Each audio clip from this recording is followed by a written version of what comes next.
Hey everyone, Jamie Pate here, and welcome to this video, to this holiday inspiration video.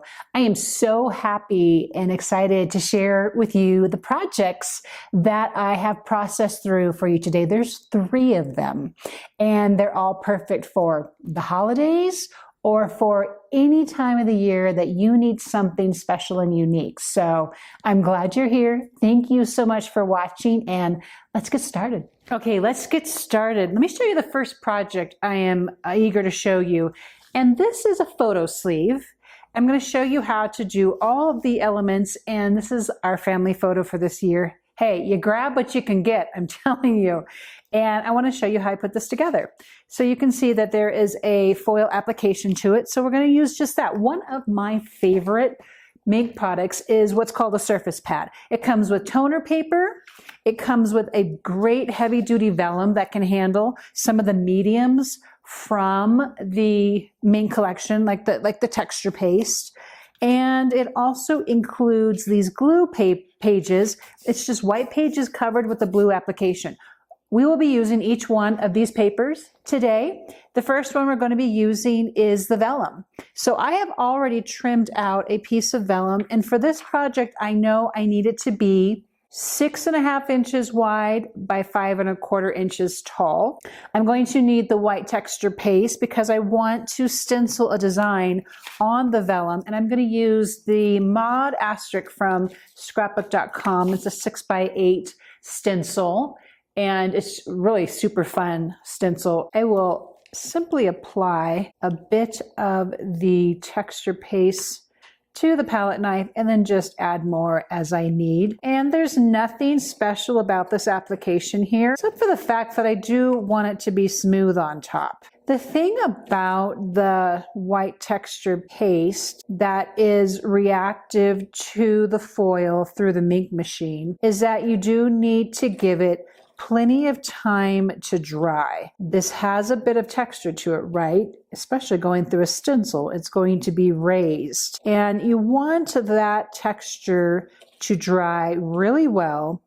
Else, when you send it through the machine, and you'll see that happen here in a moment, otherwise it would smush because it's not dry. I have a piece here that I have pre-stenciled, and we're going to actually put that through the Minc machine. But here, take a look at what this looks like once you have applied this to your vellum.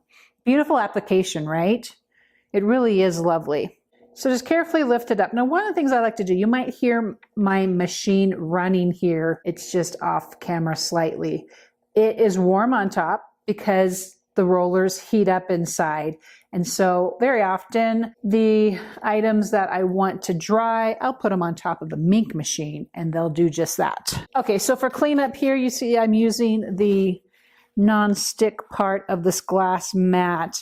And so just a little bit of water and I can pick up the texture paste. I don't want it to dry on my surface, and then just dry the surface, and then we can move on. Okay, and we are going to go ahead and move on because you can see here I already have an application on this vellum, and this is what it takes to run through the machine. Now, the foil that I'm choosing is the Silver Stars Minc foil. It is one of my favoritist, yes, it's a word, favoritist foils. It's so pretty, and it's going to be so pretty applied to that design. So here's the order that this goes in. You put the piece that you want to foil face up. The foil also goes face up as well. It sounds a bit counterintuitive, but this is how the foil applies to your surface. And then run it through the machine.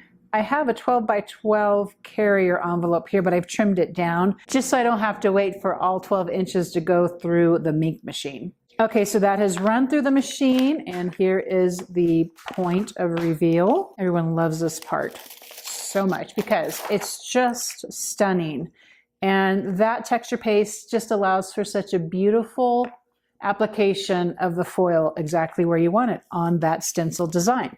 Okay, so next here I'm just going to grab my scoreboard and cutter. I want this mostly for the score part. Because I'm making a pocket, I need a 1/2 inch on 3 sides to create a pocket. Now with vellum, you have to be a little more delicate in making these scores. So what I'm going to do is I'm going to give myself an initial score line, and only on 3 sides, because the pocket opening is going to be on this side. So this side does not need to be scored. I'm going to take a metal ruler, and then just right where the score line is, I'm going to line my metal ruler up with that and then fold it over just to help create that crease just a little better. I find that the vellum does not crack or tear as easily when I do this way, when I go about with this little hack, if you will. One of the things I'm thinking through right now is that the length of my pocket is going to be a little bit longer. I was giving way for 4 folds. I only need 3. So all we're going to need to do is just trim it once we get it onto the cardstock. Okay, so I have a pocket form ready now. What you need next is 2 pieces of 4 1/4 by 5 1/2 cardstock, because that's what's going to fit and back up our pocket. Add adhesive to just the fold part, to the inside of the fold. Inside the score lines, it's actually literally outside, but these 3 folds now have adhesive. I just pop one of the cardstock backers inside the pocket and fold over at the score line. And then what I like to do, just so there's not as much bulk when I fold, is to trim out, just chomp out a little piece of our corner here and then fold that up. So now you can see we have a pocket, right? And you can see where my measurements are a little long. Just trim that off or make it smaller from the start. So great looking pocket, right? The back is a little less than desirable. Add adhesive again, all 4 sides, and that's where this second piece of cardstock comes in. Just line that up nicely on the back. Also gives it a little more structure and hides all the folds from the vellum. Looks nice and clean that way, right? The last thing I need to add to the pocket is a little thumb hole, just about half a circle. So just take my hole punch and just make a little space there. And I'm going to grab the photo from this pocket, and you're going to see how it fits in that pocket. And I added a little tag piece to the top and some trim and tucked it in the back before I added another piece of pattern paper to the back of my photo. And now I have a great way to send photos, cards, what have you, this Christmas. Another idea is add a label here to the front or some sort of sentiment, embellish the front however you like. Okay, so our photo pocket is done. Beautiful Minc foil touches. And let's go on to our next project. Okay, the next project I have lined up for us here is this table setting pocket. That's what I call it. You might have a better name for it. What this is, it's just a really pretty pocket on a 4 1/4 by 5 1/2 cardstock base with a tag that can go in it. I've heard people say that they, especially for Thanksgiving, but perfect for Christmas, would be you could put someone's name here, make a label, or just add someone's name right here, or you could tuck a prayer in or tuck a note for a person, but it just would be beautiful on a table setting. And so let me show you how this one came together. First, we're going to start by turning my Minc machine on again. I'll go ahead and pull it up here into view a little bit. Here on the table, I have the Minc toner paper. This is just what it says. It is paper that is covered with a toner ink. It's a nice cardstock weight, so it has some durability to it for sure. I love to die cut out, especially word die cuts. And I think this is beautiful. And when it gets foiled, it's going to actually be absolutely stunning. Okay, I have a smaller carrier envelope here that I'm going to place that Mary inside while I come over here and I grab a pre-cut piece of the foil. Notice I've trimmed this down pretty small. Actually, I'm not sure if that's going to cover it. It's not. That's okay. Just grab another size piece. I like to have several of these already cut up, and I can just grab and go. I'm going to run that through the machine. While I'm running that through the machine, talk about a couple other things. I am going to use the Distress watercolor cardstock for the background, mainly because it's a little bit heavier duty weight. It's a heavyweight paper, but also because it has this texture, and I want to add a stencil to the texture. I'm going to use Scrapbook.com's metallic gold pigment ink, very beautiful ink, especially for stenciling. I have grabbed an ink blender, and I'm going to use the dotted stencil this time. One of my go-to stencils. I love this one so much. Just a basic dot, but I'm finding it useful for a lot of things. So I'm going to line this up. What I like to do with this ink and this kind of project is kind of smush the color through the stencil rather than just kind of a random blending. It makes for me a better application, and it is going to work a little bit better, especially with this metallic pad onto your blender. I just prefer the smushing technique. I am happy to share with you all my high-tech words for these techniques here that I'm using. Just going to speed through this here because you have the idea about stenciling this background. All right, let's take a look at what that turned out to be. It's really, really pretty. Can you see how it sort of sheens off there a little bit? And I think it just helps to have that watercolor cardstock just to kind of carry it a little bit better. But any kind of cardstock is really going to work for you. So don't think I'm being too particular on that. Okay, the next piece that this is going to require now is the vellum portion of the pocket. This time for the vellum, I want to just keep it plain. It doesn't need any adorning. I think the tag has enough adorning already. Again, we're going to do the very same thing. Going to give ourselves 2 sides that are folded. So I will come in here at 1/2 inch on 3 sides to make our pocket. So this is 5 1/4 in length by 3 1/2 in height. That's just the pocket size I decided upon. That is not in stone by any means. Before I add it to the card, you're going to notice that I have a banner here. Now, let's just segue here to a couple of tips that I want to share with you. You can see here in my little bowl that I already have some pre-cut tags. And here's a larger tag that we're going to be using inside the pocket. And these come from the nested tag die set. That's from Scrapbook.com. I have some pre-cut banners. I have some pre-cut glitter branches. I just tend to want to make several of these all at one time. Then I have them on the go and ready to be used. What I'm going to go ahead and do is apply this banner so that it overlaps my pocket just a bit. And the reason I want to go ahead and put this on now is because if you'll notice on here, I have that trim being threaded through the pocket, and I don't want it to be on the banner. Okay, so now I'm just going to punch a hole on either side of this banner so that my trim will thread through. Okay, so I've measured out about 24 inches of trim, and I'm going to go ahead and thread it through the vellum before I put it on my pocket. Let's see if this doesn't work out easier. I'm pretty sure it is because it already is.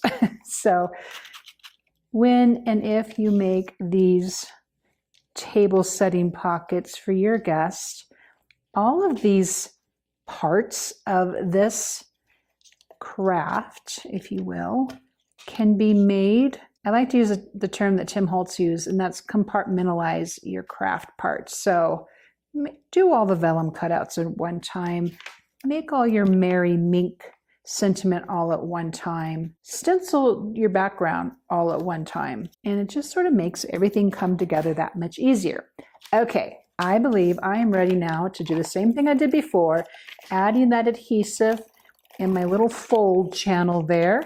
And then I'm going to bring this card into the pocket. I want to do the sides first.